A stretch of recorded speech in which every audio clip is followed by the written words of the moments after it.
In that referring to call, he voters. talks about shredding ballots, He was. removing Do you want me to machinery. answer your question? That's not what Are you just gonna allow said. me to answer your question? Are you Please. going to allow me to answer your question?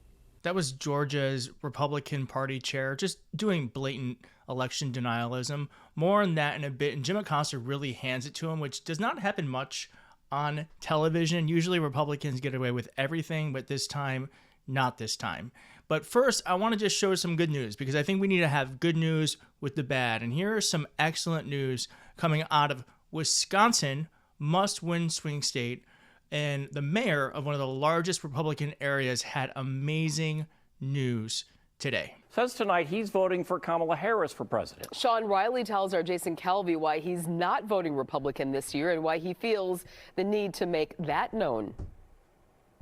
It's a Republican city in Wisconsin's largest Republican county. It's difficult. I mean, the easy thing to do is to just not say anything. Waukesha Mayor Sean Riley grew up Republican and voted that way for most of his adult life. I also feel just in my heart that this is something that I need to come out and say. Saying something that might upset the people who put him in office. I am going to be voting for Vice President Harris to become our next president. Riley tells me.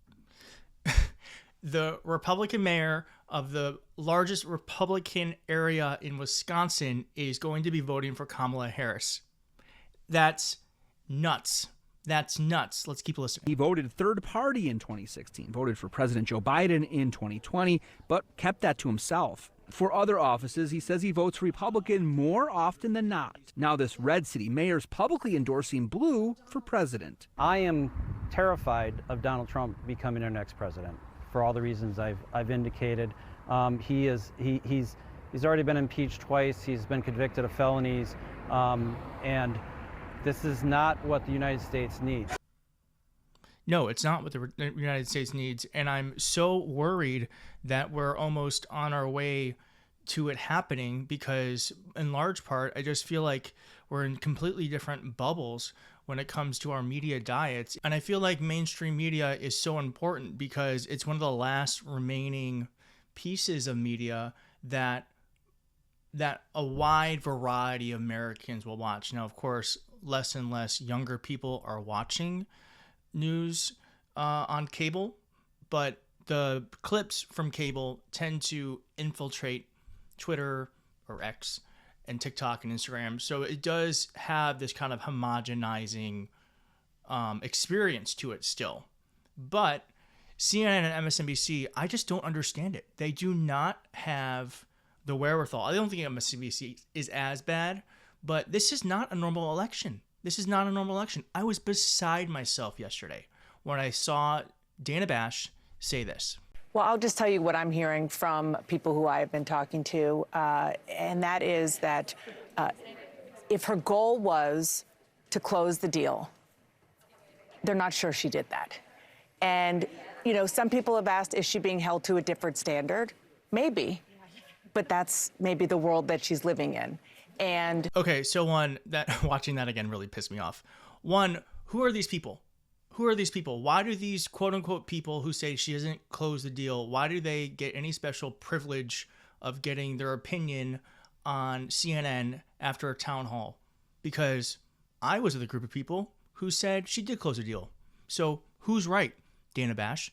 Secondly, this is not, like I said, and as you know, this is not a normal election. She is not running against a Mitt Romney Republican. She is running against someone who idolizes Hitler, who wants to turn the military against our citizens, who likely would try to figure out a way to stop elections from happening, and who has no desire to uphold the Constitution. So I just feel like there are clear sides in this. And this is not an objective thing right now. Either you're an American or you're with whatever the hell Trump is selling.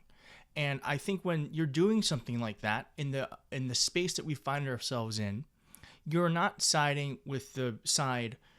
Critiquing someone like that only helps to serve the fascist. We need to very clearly state over and over again, this is not a normal election. This is between autocracy and democracy. Kamala Harris is the person carrying the torch we need to get over the finish line. And reporters cannot be objective in this. We are all Americans. And he is attacking democracy, he's attacking our country, and he's attacking what it means to be an American. And I don't think reporters are going to like what it might be like if a Donald Trump has another term in office. But I have to say that the mainstream media isn't completely lost, because Jim Acosta had an election denier on his show. And I personally believe we have to have these people on the show, because they are talking to people. So we have to make sure that we shine light on the dark things that they are saying in order to make sure that people know exactly what they're getting. And that's what Jim Acosta did today. Check this out. I want to find 11,780 votes, which is one more than we have, because we won the state. Yeah, Josh, why did he say that? I just want to find 11,780 votes, which is one more than what we have, because we won the state. In that call, he talks about shredding ballots, removing machinery. That's not what you just said. Please. Are you going to allow me to answer your question? The answer to your question is he was talking about voters who should not have been allowed to vote in the election. And I understand that's not your view and that's not your opinion. It has nothing to do with my view, Josh. I'm just reading the transcript. I think it's important for your view. They are shredding ballots, Donald Trump said, in my opinion, based on what I've heard. They are removing machinery and moving it as fast as they can.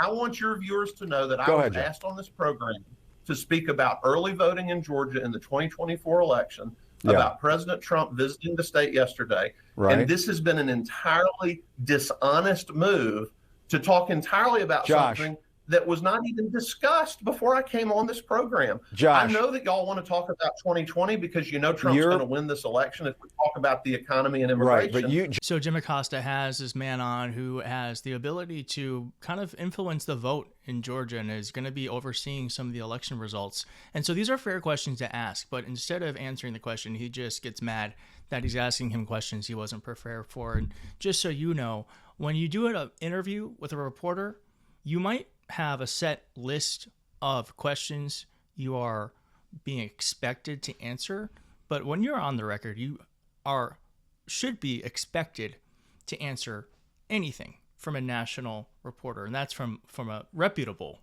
reporter. So this guy was flailing, and this is what happens with MAGA when you actually ask them real questions and you try to peek below the surface. They completely crumble. And I don't know who started that talking point of like Democrats want to focus on the past.